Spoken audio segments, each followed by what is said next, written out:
And what I will say to you is please don't get caught up in trying to make it a really beautiful thing.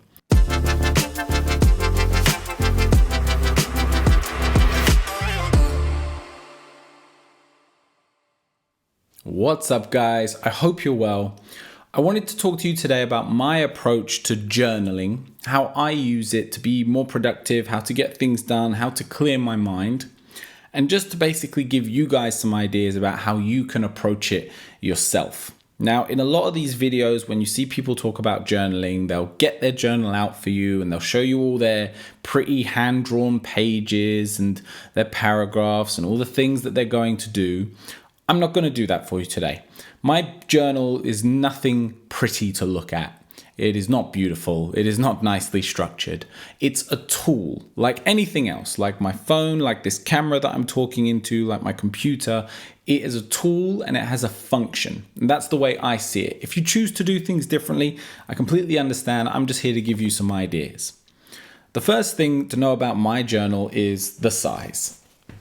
It's not small, okay? This is an A4 plus size journal, which basically means it's a little bit bigger than A4 so that you've got full access to an A4 sheet when writing, okay? It is I can never remember how to say the brand, Lettrum 1917. That's the brand of them. It's a hardcover one because it's to last me for, this is actually a half year one. This year I've experimented with doing one up to half of the year and then the second. It's always a hardback because it gets thrown around, it gets chucked about a lot. And you might be able to see it's tabbed into 4 different sections, okay? Section 1 is my basic weekly journal / diary, etc. Now, I use a digital calendar and I tend to use a digital to-do list because by having such a large journal, I don't generally have this on my person at all times. In fact, most of the times it stays here at the desk. But I have my phone on me at all times and it's much quicker for me to add in events or add in things that I need to do onto there. The way I use this is I sit down at the start or the end of each week and I go through my calendar and my to-do list on my phone and I start punching things into that week. I pull them out and I put them there and I write them down, and maybe then I start breaking them down into subtasks or things that I want to look in and get into. And then they're there to just be scratched off, ticked off as I go through the week. Now, it might sound to you that it's counterintuitive to have everything doubled up. But for me, it's really important for me to regurgitate information. So if I just put things into my phone, I'll have a tendency to maybe not check it as much as I should or not to reflect on old things, and things just collect. You end up with a massive to-do list of stuff and half of it just doesn't get put on a date and doesn't get given a time frame, and it just keeps getting pushed back. I find that by taking that stuff and putting it into this handwritten form, taking a little bit longer, I tend to get down to more things. I also then put out all of my things that I've got on the calendar and I go through my week like that. And effectively what I then have is just a reflection of how productive I've been, and I can see it on one sheet. I use 1 page of A4 per day of the week to show, and I can look at that week and see, all right, I got this, and this done, or I had this, and this going on. Make sense? Part 2 is the brain dump. Now, the brain dump is more of what you would think of journaling, in the sense that I just take a blank page and I basically just write on it until my brain is empty. I love the term brain dump because that's what it feels like. You're taking a dump. You're sitting down and you're just clearing out all the waste and toxic that's in your head. So if you read my brain dump, you'd think I was quite a negative person. There's a lot of frustration, anger, upset, things go into there because I need to get it out of here. Because if it sits in here, this is like a washing machine and it will just go whoosh, whoosh, whoosh. It goes round and round and round, and it's a very unhealthy way. I find that once I get it out onto paper, when I put it onto a page, I tend to lose, it comes out of here. It's out of my head. I get a sense of relief. It's one of the pressure valves that I get to release and get a little bit of calm space to then fill it with more positive and encouraging thoughts. And generally, again, if you read my brain dump, it's like a gradient. It starts very angry. I normally feel the need to write in the brain dump when I've got stuff on my mind. And then I seem to rationalize within myself once I've spoken it out enough. So as you get to the end of the page, I'm then starting to come to solutions and things I can change and what I'm really angry about or upset about and what I can do to help myself with it.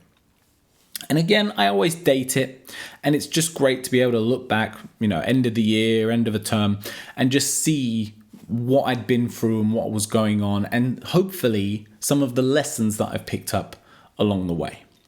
Now, for most people in a journal, that kind of covers it. You've got, the stuff that you need to do that week, that day, and a place to write down your feelings, your emotions, and everything that's going on. But I actually find that the next two sections are really useful and really important for me. Section 3 is my personal development section. So it's a whole, I try to divide this into an even part of 4. And it's a whole section devoted to basically collating, and again, I keep using this word regurgitating or reusing the information that I take in through all the media that I take on board. So, for example, I'll read a book. Currently, I'm rereading and really enjoying Eat That Frog by Brian Tracy. And what I'll do is I'll read a couple of chapters, and then I'll take 10 minutes to basically write out the key points, to write out the bullet points of this book as if I was studying for an exam on it, or as if I was at school reading this book. And again, what it's doing is not only have I then read the content, but I've then reprocessed it and put it into my own words. So I've tried to redigest it in a way that not only have I got the knowledge from Brian Tracy, but I've translated it into something that then becomes part of me, becomes part of my psyche and my memory. And then at the end of the year, I've now got a collection of notes on books that have affected me. And what's great about it is I tend to gift my books to people. I don't have an awful lot of storage. I don't like to keep an awful lot of books. I don't feel the need to flex on people and look at my book collection. So I tend to gift my books to people who I think, they really should read this. They're going to get a lot from it. But I've still got a record of the key points and the cornerstones of that book that I've taken away from it. And then I tend to buy the book again. That happens a lot. I can't tell you how many books I've bought multiple times, but I don't feel too bad. Like if I'm giving Brian Tracy £10 every time, I know the man's got enough money, but I don't feel bad giving it to him. His books have been extremely helpful for me. So that's part 3. And that goes the same for things like YouTube videos. So if I was watching a video like this, I would make notes as I watch it. Same for audiobooks. Same for articles that I read. And again, by doing it by hand as opposed to typing it out, yes, it takes longer, but I find that I retain the information that much better.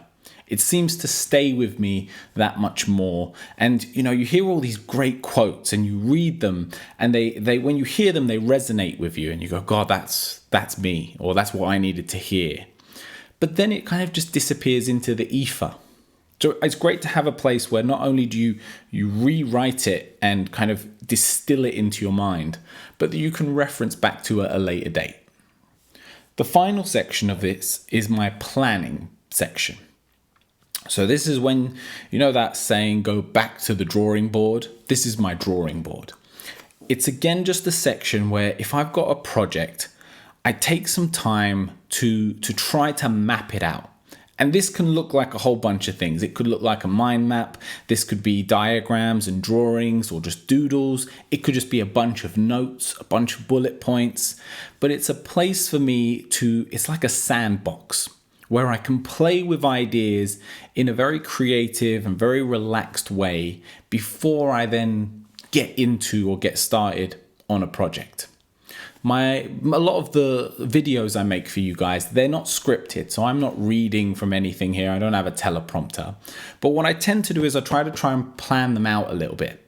So I'll think of what I want the title of the video to be, and then I will just write out some key points. Maybe I reference back to my personal development section. Maybe I look back at what I've been going through the last month in my brain dump of my weekly journal. And it just allows me to come back and put a skeleton of things together.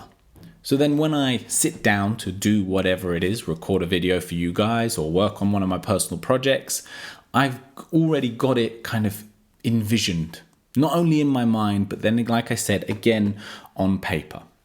So that's the basis of how I use my journal. It's a very personal thing. And what I will say to you is please don't get caught up in trying to make it a really beautiful thing. It's not what it's for, because you've got to think why you're doing this. If you're just making this really pretty, you're really just wasting time. Think about why you journal in the first place. I journal to help clear my mind, to help keep me on track, and to give me a way of being more productive. It's not a leisure activity for me. Okay, it's already slower than me typing, but I find that there's benefits to the writing out of things. But if I then start coloring it in or getting a ruler out and starting to draw shapes and all the rest of it, at that point, really what we're doing there is an exercise in journal masturbation. You know what I mean? Don't get too caught up in it. No one needs to see this. This is why I'm not going to show it to you. I know it might feel like it would be useful to see the inside of it, but it's nothing to see. It's just pages and pages of writing. Not to mention, I tend to write with a pencil, so it's not going to look too great on camera anyway. So that's my journal. That's how I use it. I just invite you to take a look at it if you do it. So if you journal, whether it be you feel you use 1 or 2 or 3 of these sections, just bring some consciousness to it. Make sure that you're doing it with purpose and not just because you've seen people on YouTube doing journaling and you think it would be a nice thing to do. One thing I will say about what is very nice about it is if you do build the habit and enforce it, you end up with a catalog of journals and you end up with a really nice reference of the past 5, 10, 20 years of your life. And that's a great thing. The same way you'd look back on a photo album and enjoy some memories of yourself, you get to glimpse back at old versions of yourself. And these old versions of yourself, only you, and maybe some people you knew at the time, but they probably forgot this person, only you knew them.